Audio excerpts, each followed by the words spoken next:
നമ്മുടെ രക്ഷയുടെ തന്നെ സമവാക്യങ്ങളിലെ പ്രാർത്ഥനയല്ല ഉള്ളത്. പിന്നെ എന്താണ്? ഇപ്പം രക്ഷാനുഭവമില്ലേ, ക്രിസ്തു അനുഭവത്തിന്. ഈ ക്രിസ്തു അനുഭവത്തിൻ്റെ മെക്കാനിസം എന്താ? ഒരു വ്യക്തി ക്രിസ്തുവിനെ അനുഭവിക്കണം. നമ്മളതാണല്ലോ നോക്കുന്നത്. ഒരു പർട്ടിക്കുലർ സബ്ജക്റ്റിൽ എങ്ങനെ ക്രിസ്തുവിനെ അതിൻ്റെ അകത്ത് ഇംപ്ലിമെൻ്റ് ചെയ്യണത്, ഒരു വിഷയത്തെ ക്രിസ്തുവിനെ എങ്ങനെ അതിൻ്റെ അകത്ത് ഉൾപ്പെടുത്തണത്, അതിന് നമ്മളെ സഹായിക്കുന്നത് പ്രാർത്ഥനയേക്കാളുപരി പ്രഖ്യാപനങ്ങളാണ്. പ്രഖ്യാപനം എന്താണ്? പ്രഖ്യാപനം 10:9 അത് എപ്പോഴും ഓർത്തേക്കണം. റോമ 10:9 എടുത്തേ. റോമ 10:9. ആകയാൽ യേശു കർത്താവാണ് എന്ന് അധരം കൊണ്ട് ഏറ്റുപറയുകയും ദൈവം അവനെ മരിച്ചവരിൽ നിന്ന് ഉയർപ്പിച്ചു എന്ന് ഹൃദയത്തിൽ വിശ്വസിക്കുകയും ചെയ്താൽ നീ രക്ഷ പ്രാപിക്കും. ക്രിസ്തുവിനെ പ്രഖ്യാപനം ചെയ്യുമ്പോൾ എന്താണ് പ്രഖ്യാപനം ചെയ്യണമെന്ന് നമ്മൾ ആദ്യം അറിയണം. പുതിയ ആൾക്കാർക്ക് വേണ്ടി, പഴയ ആൾക്കാർക്ക് ഇത് അറിയാവുന്നതാണ് എൻ്റെ ധാരണ കേട്ടോ. നമ്മൾ പ്രഖ്യാപിക്കുന്നത് എന്താണെന്ന് നമുക്ക് അറിയണം. എന്താണ് നമ്മൾ രക്ഷാനുഭവത്തിന് വേണ്ടി? രക്ഷാനുഭവം എന്ന് പറഞ്ഞാൽ എന്താണ്? രക്ഷ എന്ന് പറഞ്ഞാൽ എന്താ? ക്രിസ്തു തന്നെയാണ്. അതാണ് നമ്മൾ ലൂക്ക 2:30 എപ്പോഴും വായിക്കുന്നത്. സകല ജനതകൾക്കും വേണ്ടി അങ്ങ് ഒരുക്കിയിരിക്കുന്ന രക്ഷ എന്റെ കണ്ണുകൾ കണ്ടു കഴിഞ്ഞു. അപ്പോൾ ക്രിസ്തുവിനെ, ഉണ്ണീശോയെ ശമയോൻ എന്ന ദീർഘദർശി കയ്യിലെടുക്കുമ്പോൾ പരിശുദ്ധാത്മാവ് അദ്ദേഹത്തിന് കൊടുക്കുന്ന നോട്ടാണത്. എന്താണ്? ഇനി ഈ ദാസനെ സമാധാനത്തോടെ പറഞ്ഞു വിടണമേ.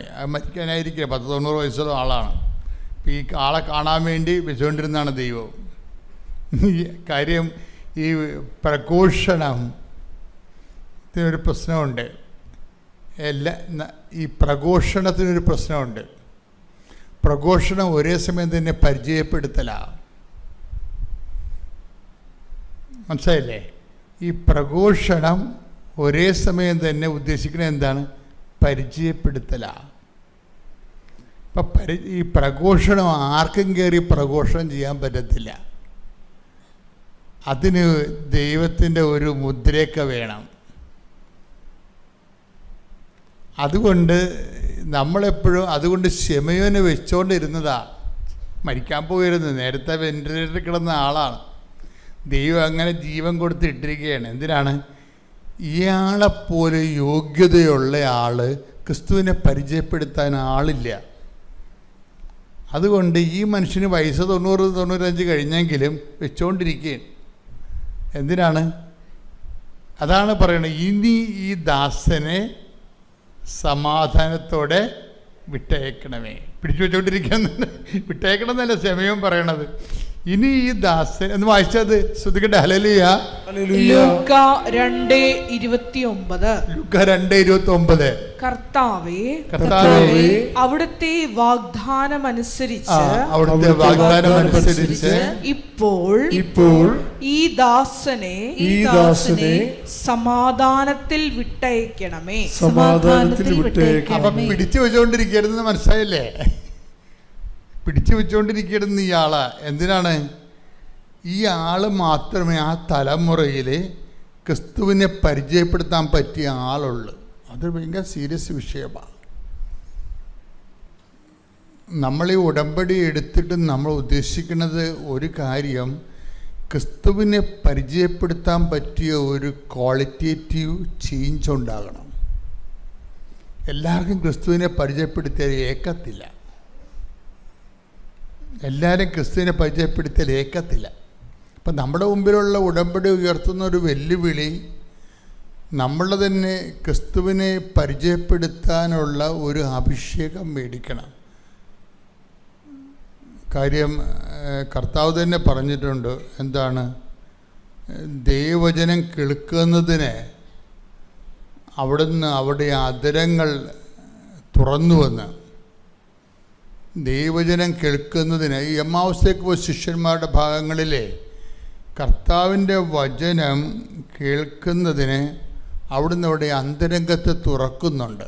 നമ്മൾ ഈ ശിമയോനെ പോലെ ഒരു ദൈവത്തിൻ്റെ ഒരു പ്രത്യേക അഭിഷേകം നമ്മൾ നേടിയെടുക്കണം. അത് നമുക്കിപ്പോൾ അറിയാമെന്നും പറഞ്ഞുകൊണ്ട് മറ്റുള്ളവർ പറയാമെന്ന് വെച്ച് കഴിഞ്ഞാൽ പറയാം, പക്ഷേ ഫലമുണ്ടാകുന്നത് വേറൊരു വിഷയമാണ്. ഫലമുണ്ടാകണമെന്നുണ്ടെങ്കിൽ നമുക്കതിനുള്ള അഭിഷേകം കിട്ടണം. അതിനുള്ള അഭിഷേകം അത് നമ്മൾ ആർജിക്കണത് നമ്മളുടെ ദൈവസ്നേഹത്തിൽ നിന്നാണ് ആർജിക്കണത്, വിശ്വാസത്തിൽ നിന്നല്ല ആർജിക്കണത്. വിശ്വാസം അതിൻ്റെ ഒരു ആദ്യ പടിയാണ്. വിശ്വാസം വർദ്ധിച്ചു കഴിയുമ്പോൾ പിന്നെ പ്രത്യാശയിലേക്ക് വളർന്നിട്ട് വ്യക്തിക്ക് ഈശോയോട് പ്രത്യേക സ്നേഹം തോന്നും. ഈ സ്നേഹം തോന്നുമ്പോൾ ഈശോ കൊടുക്കുന്ന ഒരു വരമാണ് ഇത് മറ്റുള്ളവരോട് പറയാനുള്ള ഒരു അനുഗ്രഹം. പറഞ്ഞാൽ അവരത് സ്വീകരിക്കും, ഉടനെ സ്വീകരിക്കാം. ചില ആൾക്കാർക്ക് അതിനുള്ള ഭയങ്കര കഴിവാണ്. അവർ 2-3 വാക്ക് പറയുമ്പോൾ തന്നെ നമുക്ക് വിശ്വാസം ഉണ്ടാവും. അതവർക്ക് ആ അഭിഷേകം കിട്ടിയിട്ടാണ്. ലൂക്ക 24:45. ലൂക്ക 24:45. വിശുദ്ധ ലിഖിതങ്ങൾ ഗ്രഹിക്കാൻ തക്കവിധം. ഇതാണ് വിഷയം. എന്താണ് അതിനേറ്റ് പറഞ്ഞേ? വിശുദ്ധ ലിഖിതങ്ങൾ ഗ്രഹിക്കാൻ തക്കവിധം അവരുടെ മനസ്സ് അവൻ തുറന്നു. അതാണ് വിഷയം. ശിമയോൻ ഇങ്ങനെ ഒരു കാറ്റഗറിയിലുള്ള ആളാണ്. ശിമയോനാണ് ഈശോനെ ഒഫീഷ്യലായിട്ട് ഇൻട്രൊഡ്യൂസ് ചെയ്യണത്. ആർക്കും കയറി ഇൻട്രൊഡ്യൂസ് ചെയ്യാൻ പറ്റത്തില്ല. ഒഫീഷ്യൽ ഇൻട്രൊഡ്യൂസറാണ്. ഈ ഒഫീഷ്യൽ ഇൻട്രൊഡ്യൂസറിനെ ദൈവം 95 വയസ്സ് വരെ സൂക്ഷിക്കുകയാണ്. അതാണ് പറയണത്. അങ്ങേർക്ക് വാർദ്ധക്യത്തിൻ്റെ എല്ലാ ആവശ്യതയും ഉണ്ട്. അങ്ങേര് ചത്തതിനൊക്കെ ജീവിച്ചിരിക്കുകയാണ്. എത്രയും വേഗം ദൈവം എന്നെ വിളിച്ചാന്ന് പറഞ്ഞിരിക്കുന്ന ആളാണ്. എത്രയും വേഗം പോകാൻ വേണ്ടി എന്നെ വിളിച്ചാന്ന് മതി, വിളിക്കണില്ല. അപ്പോൾ ദൈവം പറഞ്ഞു, നിൽക്ക് ഒരാൾ വരാറുണ്ട്. അയാളെ പരിചയപ്പെടുത്താൻ വേറെ ഈ തലമുറയിൽ ആരും ഇല്ല, നീയേ ഉള്ളൂ. അവിടെ നിൽക്ക്, ബഹളം ഉണ്ടാക്കല്ലേ, ധൃതി ഉണ്ടാക്കല്ലേ. അപ്പോൾ ആദ്യം വന്നിട്ട് ഇയാളെ ദേവാലയത്തിൽ വരുമ്പോൾ, ഉണ്ണീശ്വരനെ കൊണ്ട് മാതാവ് ദേവാലയത്തിൽ വരുമ്പോൾ ശിമയോൻ അവിടെ ഉണ്ട്. ശിമയോൻ ഉണ്ണിയെ കയ്യിൽ വാങ്ങിക്കുന്നുണ്ട്. എന്നിട്ട് ശിമയോൻ പിന്നീട് തന്നോട് പറഞ്ഞ എല്ലാ കാര്യവും പറയും. എല്ലാ മനുഷ്യർക്കും വേണ്ടി ഒരുക്കിയിരിക്കുന്ന രക്ഷ എന്ന ഭയങ്കര വർത്തമാനമാണത്. വല്ലാത്ത വർത്തമാനമാണ്. എന്ന് പറഞ്ഞ് എല്ലാ മനുഷ്യർക്കും വേണ്ടി ഒരുക്കിയിരിക്കുന്ന രക്ഷ. എല്ലാ മനുഷ്യരും അംഗീകരിച്ചില്ലെങ്കിലും ദൈവത്തിന് വേറെ ഒരു സെക്കൻഡ് ഓപ്ഷൻ ഇല്ല. എല്ലാത്തിനും പ്ലാൻ ബി ഇല്ലേ? എല്ലാ കാര്യങ്ങൾക്കും പ്ലാൻ ബി ഉണ്ട്. ഇപ്പം ഖുമേനിയെ സദ്ദാം ഹുസൈനെ അത് കൊന്നു കളഞ്ഞപ്പോൾ ആ രാജ്യം അസ്തമിച്ചു പോയി. അപ്പോൾ ഇറാൻകാർക്കത് മനസ്സിലായി, ഖൊമേനിയെ തട്ടു എപ്പോഴായാലും, പക്ഷേ രാജ്യം അസ്തമിക്കരുത്. അതുകൊണ്ട് ഇറാൻ അവർ 33 ഭാഗങ്ങളായിട്ട് തിരിച്ചിട്ട് 33 മലകളുടെ അടിയിൽ സ്വന്തമായിട്ട് സൈനിക കമാൻഡ് കൊടുത്തിട്ട് എങ്ങാനും പ്രസിഡൻ്റ് തട്ടിപ്പോയാൽ അപ്പോഴെല്ലാവരും പ്രസിഡൻ്റ് ആകണമെന്ന് പറഞ്ഞിരിക്കണേ. നിങ്ങൾക്ക് സ്വന്തമായിട്ട് തീരുമാനിക്കാം, സ്വന്തമായിട്ട് യുദ്ധം ചെയ്യാം. അതാണ് പ്ലാൻ ബി എന്ന് പറയണത്. Plan B. ആ പ്ലാൻ ബി ആണ് ഇപ്പോൾ അവർ വർക്ക് ചെയ്തിരിക്കുന്നത്. അതുകൊണ്ടാണ് പല ശക്തൻ രാജ്യങ്ങളും വെള്ളം കുടിക്കേണ്ട കാര്യം അതാണ്. പ്ലാൻ ബി വർക്ക് ചെയ്യുകയാണ്. എവിടുന്ന് എപ്പം മിസൈൽ വരുമെന്ന് ആർക്കും അറിയാൻ പറ്റത്തില്ല. പക്ഷെ ദൈവം രക്ഷയ്ക്ക് വേണ്ടി ഇങ്ങനെ ഒരു പ്ലാൻ ബി വെച്ചിട്ടില്ല. അതാണ് പ്രശ്നം. Whether you admit or not, that is your problem. ആ ദൈവത്തിൻ്റെ പ്രശ്നമല്ല. നിങ്ങളത് അംഗീകരിക്കുന്നുണ്ടോ ഇല്ലയോ, അത് നിങ്ങളുടെ ശാപമോ അനുഗ്രഹമോ ആണ്. മറിച്ച് ദൈവം ഒരു പ്ലാൻ ബി വെച്ചിട്ടില്ല. പ്ലാൻ എ മാത്രമേ ഉള്ളൂ. അതാണ് എന്താ പറയണത്, എല്ലാ മനുഷ്യർക്കും വേണ്ടി ഒരുക്കിയിരിക്കുന്ന, പറഞ്ഞേ, എല്ലാ മനുഷ്യർക്കും വേണ്ടി ഒരുക്കിയിരിക്കുന്ന, അത് ഒന്നുകൂടി അർത്ഥം പറഞ്ഞേ, എല്ലാ മനുഷ്യർക്കും വേണ്ടി ഒരുക്കിയിരിക്കുന്ന രക്ഷ എന്റെ കണ്ണുകൊണ്ട് കണ്ടിരിക്കുന്നു. ഇനി എന്താ ചെയ്യേണ്ടത്? ഇനി ഈ ദാസനെ എൻ്റെ ദൗത്യം തീർന്നു. അതുകൊണ്ട് ഇനി എന്നെ സമാധാനത്തിലൂടെ നീ എന്നെ തിരിച്ചു വിളിക്കണം. ശിമോൻ്റെ വിശ്വാസമൊക്കെ എന്നാ ഒരു വിശ്വാസമാണ്. തിരിച്ചു വിളിക്കാൻ അങ്ങോട്ട് പറയുകയാണ്, എൻ്റെ ദൗത്യം തീർന്നു, ഇനി എന്നെ സമാധാനത്തോടെ അങ്ങ് തിരിച്ചു വിളിക്കണമേ. പക്ഷെ ശിമോൻ പറയണേ എന്താ, ഈ ശിശു എല്ലാ മനുഷ്യർക്കും വേണ്ടിയുള്ള രക്ഷയാണ്. പരിശുദ്ധ അമ്മയുടെ പ്രത്യക്ഷണത്തിന് സാക്ഷികളാക്കി ഉയർത്തിയതിന് പരിശുദ്ധ അമ്മയ്ക്കും തിരുക്കുമാരനും ഒത്തിരി സ്നേഹത്തോടെ നന്ദി പറയുന്നു. എൻ്റെ പേര് ശരണ്യ, ഇതെൻ്റെ ഹസ്ബൻഡ് അജീഷ്, ഞങ്ങളുടെ കുഞ്ഞ് ഇവാൻ. ഞാൻ ആദ്യമായിട്ട് കൃപാസനത്തെ പറ്റി അറിയുന്നത് 2020 ഫെബ്രുവരി മാസത്തിലായിരുന്നു. യാത്രയുടെ ഇടയിൽ എനിക്കൊരു കൃപാസന പത്രം ലഭിക്കുകയുണ്ടായി. ഞാനൊരു നേഴ്സാണ്. 2015 മുതൽ ഞാൻ വിദേശത്ത് പോകാനായിട്ട് ശ്രമിക്കുന്നു. എത്ര ശ്രമിച്ചിട്ടും എനിക്ക് പോകാനായിട്ട് സാധിച്ചിരുന്നില്ല. പല കാരണങ്ങളാൽ അത് ജോലി നഷ്ടപ്പെടുമായിരുന്നു. എന്നാൽ കൃപാസന പത്രം എനിക്ക് ലഭിച്ചതിന് ശേഷം ഉടനെ തന്നെ ഒരു വേക്കൻസി ഞാനൊരു പത്രത്തിലെ ആഡ് കാണുകയും അപ്ലൈ ചെയ്യുകയുണ്ടായി. അതൊരു പുതിയ ഹോസ്പിറ്റൽ സ്റ്റാർട്ടിംഗ് ആയിരുന്നു. അവിടെ ടെമ്പററി വിസയായിട്ട് 6 മന്ത് വിത്തൗട്ട് ലൈസൻസ് എക്സാമിൽ കയറാൻ പറ്റുമായിരുന്നു. അങ്ങനെ ഞാൻ വെറുതെ അപ്ലൈ ചെയ്തതാണ്. അവരെന്നെ ഉടനെ തന്നെ കോണ്ടാക്ട് ചെയ്യുകയും ഇൻ്റർവ്യൂ ഷെഡ്യൂൾ ചെയ്യുകയും അത് എനിക്ക് ആ ജോലി ലഭിക്കുകയുണ്ടായി. അങ്ങനെ ഞാൻ ഫ്രീ ആയിട്ട് തന്നെ, ഞാൻ 2015 മുതൽ പോകാൻ ശ്രമിച്ചെങ്കിലും സാമ്പത്തിക ബുദ്ധിമുട്ട് കാരണം ഏജൻസിക്കും മറ്റും പണം കൊടുക്കാൻ എനിക്ക് വീട്ടുകാരെ ബുദ്ധിമുട്ടിക്കാൻ കഴിയാത്തത് കൊണ്ടാണ് ഞാൻ പലപ്പോഴും പല ഇൻ്റർവ്യൂകളിലും പോകാതെ ഇരുന്നത്. എന്നാൽ എന്നെ ദൈവം അത്, ഞാൻ നേരത്തെ മുതലേ മാതാവിനെ അറിഞ്ഞിരുന്നു. കോളേജിൽ പഠിക്കുന്ന കാലം മുതൽ ജപമാല ചൊല്ലുമായിരുന്നു. ജോലിക്ക് ഡൽഹിയിലായിരുന്നു. ആ സമയത്തൊക്കെയും നേഴ്സസ് മിനിസ്ട്രിയുടെ പ്രയറിനും ആരാധനയിലും പിന്നെ നൈറ്റ് ആരാധനകളിലൊക്കെയും ഞങ്ങൾ ഡൽഹിയിൽ ഫ്രണ്ട്സൊക്കെ ആയിട്ടും പങ്കെടുക്കുമായിരുന്നു. അന്നൊക്കെയും ഞങ്ങൾ കൊന്തയും ജപമാലയും കുരിശിൻ്റെ വഴിയൊക്കെയും ഞങ്ങൾ ചെല്ലുമായിരുന്നു. അങ്ങനെ ഞാൻ 2019 നാട്ടിൽ വരികയുണ്ടായി. അങ്ങനെ ഞാൻ നാട്ടിൽ ജോലി ചെയ്തുകൊണ്ടിരിക്കുമ്പോഴാണ് എനിക്ക് കൃപാസന പത്രം ലഭിച്ചത്. അങ്ങനെ പെട്ടെന്ന് തന്നെ പ്രോസസ്സിംഗ് എല്ലാം സ്റ്റാർട്ടായി. എനിക്ക് ഫ്രീ ആയിട്ട് തന്നെ 1 രൂപ പോലും എനിക്ക് ഏജൻസിക്കോ മറ്റും കൊടുക്കാൻ ഇടയാക്കാതെ പരിശുദ്ധ അമ്മ എന്നെ അബുദാബിയിൽ നല്ലൊരു ഹോസ്പിറ്റലിൽ ജോലി തന്ന് സഹായിച്ചു. ഹസ്ബൻഡ് അപ്പോൾ ദുബായിലായിരുന്നു വർക്ക് ചെയ്യുന്നത്. എങ്കിൽ പോലും ഞങ്ങൾ ചിന്തിച്ചിരുന്നില്ല ഇതുപോലെ എക്സാം എഴുതണം. കാരണം എനിക്ക് ടഫാണ്, ഈ എക്സാം ഹാർഡ് പാസ്സാവാൻ കഴിയില്ല, DH എഴുതാൻ കഴിയില്ല എന്നായിരുന്നു ഞാൻ വിചാരിച്ചിരുന്നത്. ഞാൻ കൂടുതലും സൗദി, കുവൈറ്റ് ഒക്കെയാണ് ശ്രമിച്ചിരുന്നത്. എന്നാൽ ഞങ്ങളുടെ പ്ലാനിങ്ങിലൂടെ അല്ലാതെ തന്നെ മാതാവിൻ്റെ പദ്ധതിയിൽ ഞങ്ങൾക്ക് എക്സാം പോലും ക്ലിയർ ആവാതെ ഇവിടെ നിന്ന് എനിക്ക് പോകാൻ കഴിയുകയും ഞാൻ 6 മാസത്തിനുള്ളിൽ തന്നെ എല്ലാ പ്രോസസ്സിങ്ങും കഴിഞ്ഞ് ഹാർഡ് എന്ന എക്സാം ഫസ്റ്റ് അറ്റംപ്റ്റിൽ തന്നെ പാസ്സായി. എനിക്ക് അവിടെ ജോലിയിൽ കണ്ടിന്യൂ ചെയ്യാനും സാധിച്ചു. 2 വർഷമായതിനു ശേഷം എനിക്ക് സിവിയർ മൈഗ്രെയിൻ്റെ ഇഷ്യൂ ഉണ്ടായി. അവിടെ 12 hours ഷിഫ്റ്റ് ആയിരുന്നു. അപ്പോൾ എനിക്ക് മൈഗ്രെയിൻ്റെ ഇഷ്യൂ കണ്ടിന്യൂ ആയപ്പോൾ ഒരു ചെറിയ ബ്രേക്ക് വേണമെന്ന് തോന്നി. ഞാൻ ആ ജോലിയിൽ ഞാനത് പുതുക്കാതെ റിന്യൂവൽ ചെയ്യാതെ അവിടെ നിന്നും റിസൈൻ വെച്ച് ഇറങ്ങി. അപ്പോൾ എനിക്ക് നല്ല കോൺഫിഡൻസ് ആയിരുന്നു. എനിക്ക് UAE എക്സ്പീരിയൻസ് ഉണ്ട് 2 വർഷത്തെ. അപ്പോൾ എനിക്ക് ഉറപ്പായിട്ടും വേറെ ജോലി ലഭിക്കുമെന്ന് ഒരു വിശ്വാസമുണ്ടായിരുന്നു. എന്നാൽ എനിക്ക് ജോലി എവിടെയും ലഭിച്ചില്ല. ഞങ്ങൾ നാട്ടിൽ വന്നു. തിരിച്ച് ഞാൻ വിസിറ്റിംഗ് വിസയിൽ പോകേണ്ടി വന്നു. അപ്പം ഓരോ ദിവസവും അപ്ലൈ ചെയ്യും, മാതാവിനോട് ശക്തമായി പ്രാർത്ഥിക്കും. അപ്പോൾ എനിക്ക് ടെൻഷനായി തുടങ്ങി. വിസിറ്റ് പുതുക്കാറായല്ലോ, ഒരാളുടെ വരുമാനത്തിൽ ഞങ്ങൾക്ക് അവിടെ ജോലിയില്ലാണ്ട് പിടിച്ചു നിൽക്കാൻ കഴിയുകയില്ല.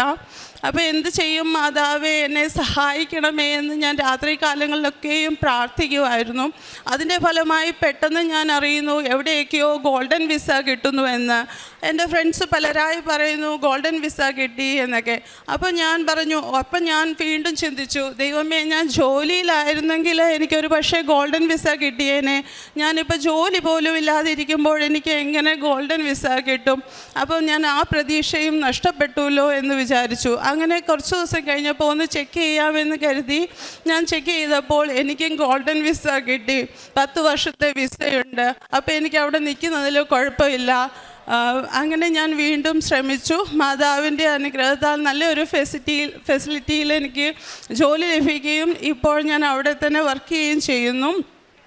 ഞങ്ങൾ ആ സമയത്ത് നാട്ടിൽ വരുമ്പോൾ ഞങ്ങൾ രണ്ടുപേരും ഒന്നിച്ചാണ് ഇവിടെ ആദ്യമായി വരുന്നതും. എപ്പോഴൊക്കെ വരുന്നോ അപ്പോഴൊക്കെ ഞങ്ങൾ ഒന്നിച്ചാണ് വരുന്നതും. ഞാൻ ആദ്യമായിട്ട് ഞങ്ങൾ ഉടമ്പടി എടുക്കുന്നത് 2024 ജൂൺ 20 അന്ന് ഞങ്ങൾ ഉടമ്പടി എടുത്ത് ഉടമ്പടി ജീവിതം കണ്ടിന്യൂ ചെയ്ത് മുന്നോട്ട് പോയി. ഞങ്ങളുടെ ഏറ്റവും വലിയ നിയോഗം എന്നാൽ ഞങ്ങൾക്ക് കുഞ്ഞുങ്ങളുണ്ടായിരുന്നില്ല.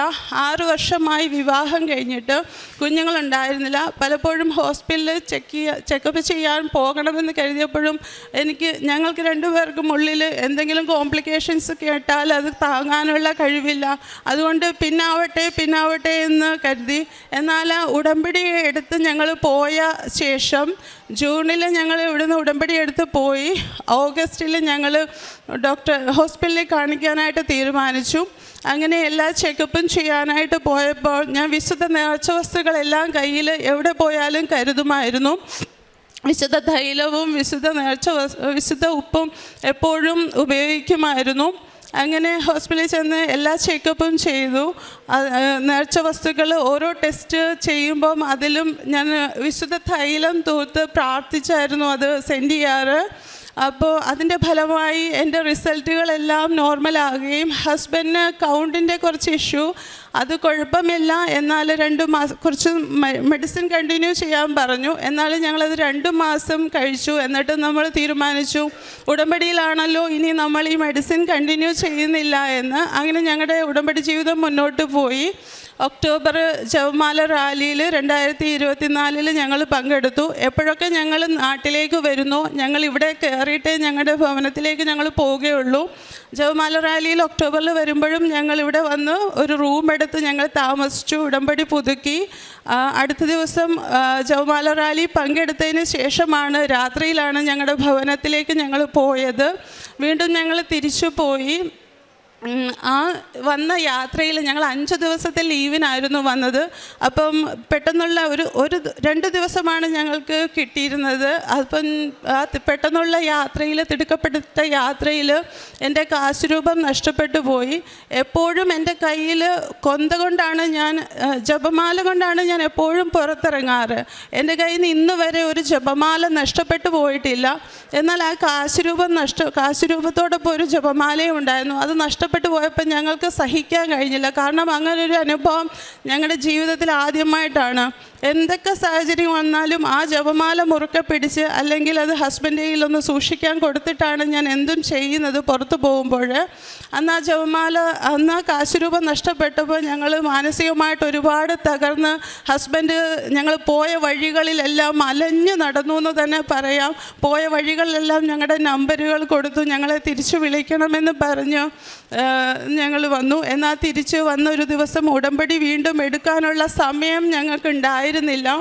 അങ്ങനെ ഞങ്ങൾ ഒരുപാട് സങ്കടത്തോടെ തിരിച്ചു പോവുകയും ഉടമ്പടിയിൽ പ്രാർത്ഥനയിലും പ്രേക്ഷിത പ്രവർത്തനത്തിലും കാരുണ്യ പ്രവർത്തനത്തിലും ഒക്കെയും മുന്നോട്ട് പോവുകയും ചെയ്തു. അങ്ങനെ ഞങ്ങൾ വിചാരിച്ചു എന്നാൽ അടുത്ത ജൂണിൽ വന്ന് ഉടമ്പടി പുതുതായിട്ട് എടുക്കുകയും ജോസഫ് അച്ഛനെ കണ്ട് ബ്ലെസ്സിങ്സ് വാങ്ങിക്കുകയും ചെയ്യാമെന്ന് കരുതി ഞങ്ങൾ അടുത്ത ജൂണിൽ വീണ്ടും വരികയുണ്ടായി. എനിക്ക് ലീവ് കിട്ടുകയും ഹസ്ബൻഡിന് കിട്ടാത്തത് ഒരു സാഹചര്യം വന്നു. വീണ്ടും ഞങ്ങൾ ഒരാഴ്ചത്തെ ലീവിനായി തിരിച്ചു വന്ന് വീണ്ടും ഉടമ്പടി എടുത്തു. പിറ്റേ ദിവസം അച്ഛനെ കണ്ട് ബ്ലെസ്സിങ്സ് വാങ്ങിച്ച് ഞങ്ങൾ തിരിച്ചു പോയി. എനിക്ക് വയറിന് വല്ലാത്തൊരു അസ്വസ്ഥതയുണ്ടായിരുന്നു. അപ്പോൾ അത് ഒരിക്കലും പ്രഗ്നൻസി ആണെന്ന് ഞങ്ങൾ വിചാരിച്ചിരുന്നില്ല.